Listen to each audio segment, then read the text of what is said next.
This news brought to you exclusively by LEB Hobbies. LEB Hobbies, racing fast, made easy. Well, you're seeing it here first. Unless that is you work for Hornby, then you're seeing it here after you've already seen it. This is the new Scalextric C8.R. Yes, this answers the question, is it coming this year? This was just sent to me by a former coworker and slot car friend, I dare say, Simon Owen, who is the executive in charge of cars. He and I worked together on a bunch of projects, and he very graciously and frankly out of the blue offered to send me some cars. This was not the only car he sent me. There are more equally as tasty that I will do videos about. But this, I had to post this now. I literally just got it out of the post box.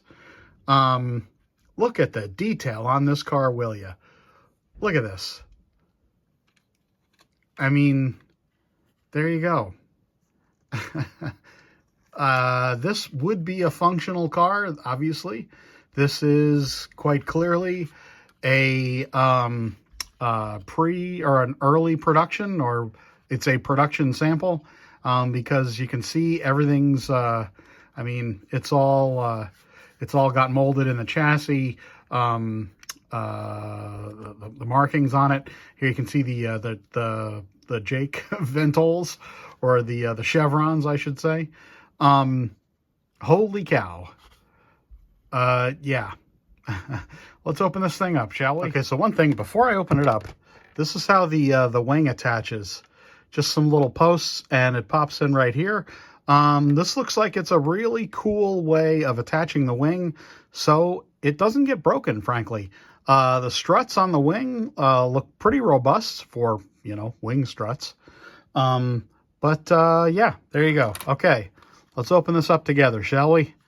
Because I have no idea what I'm going to see in here. I do know it's an inline. Do I still have a screw in there? I don't. Just grabbing the wrong spot. There we go. Okay. We see a half-pan interior, which is fine with me. That looks like it snaps in easily. Yes, it is an inline, which makes sense because their other GT cars are what? Say it with me. Inline.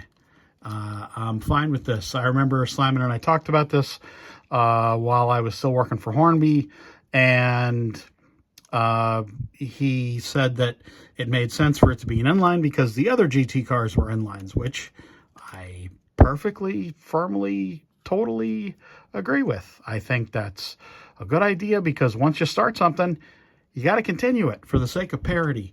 So what else do we see here? We have lights. We have some nice diffusers on the back. I'm liking that. And DPR door, yes, of course. DPR compatible. Nice lights on the front. Let's look at the body, shall we? There's the chassis in the background. So again, there's the body.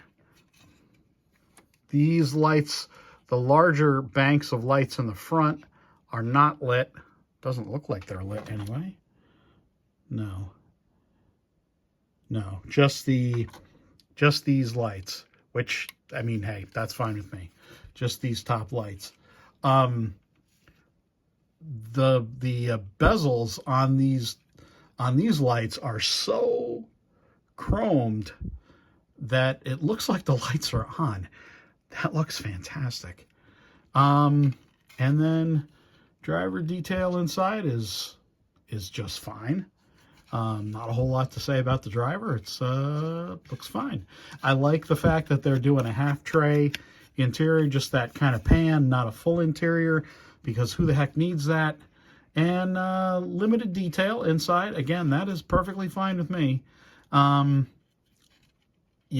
wow. So there we go again. Let's show you the bottom one more time. Again, DPR door, nice diffusers, nice oh, look at this. The back section is a separate piece. Interesting. For the tailpipes. the tailpipes are a separate piece, and this little cap kind of pops down on top. That's cool. I like that. It's an interesting idea. Yeah, so there you go. Nice, kind of flat chassis. Not really too much to say about the chassis, but that's probably a good thing. There you go. So the 4 body screws. Looks like it should be fairly easy to loosen these and get a little bit of body float, because the chassis does fit inside these kind of outriggers on the side here, and there are no cups around the body posts that I guess Scalextric doesn't do that. Carrera does, the kind of cups that hold in the body posts and keep it from moving at all. But yeah, I mean, there you go. C8.R in full effect. Coming soon.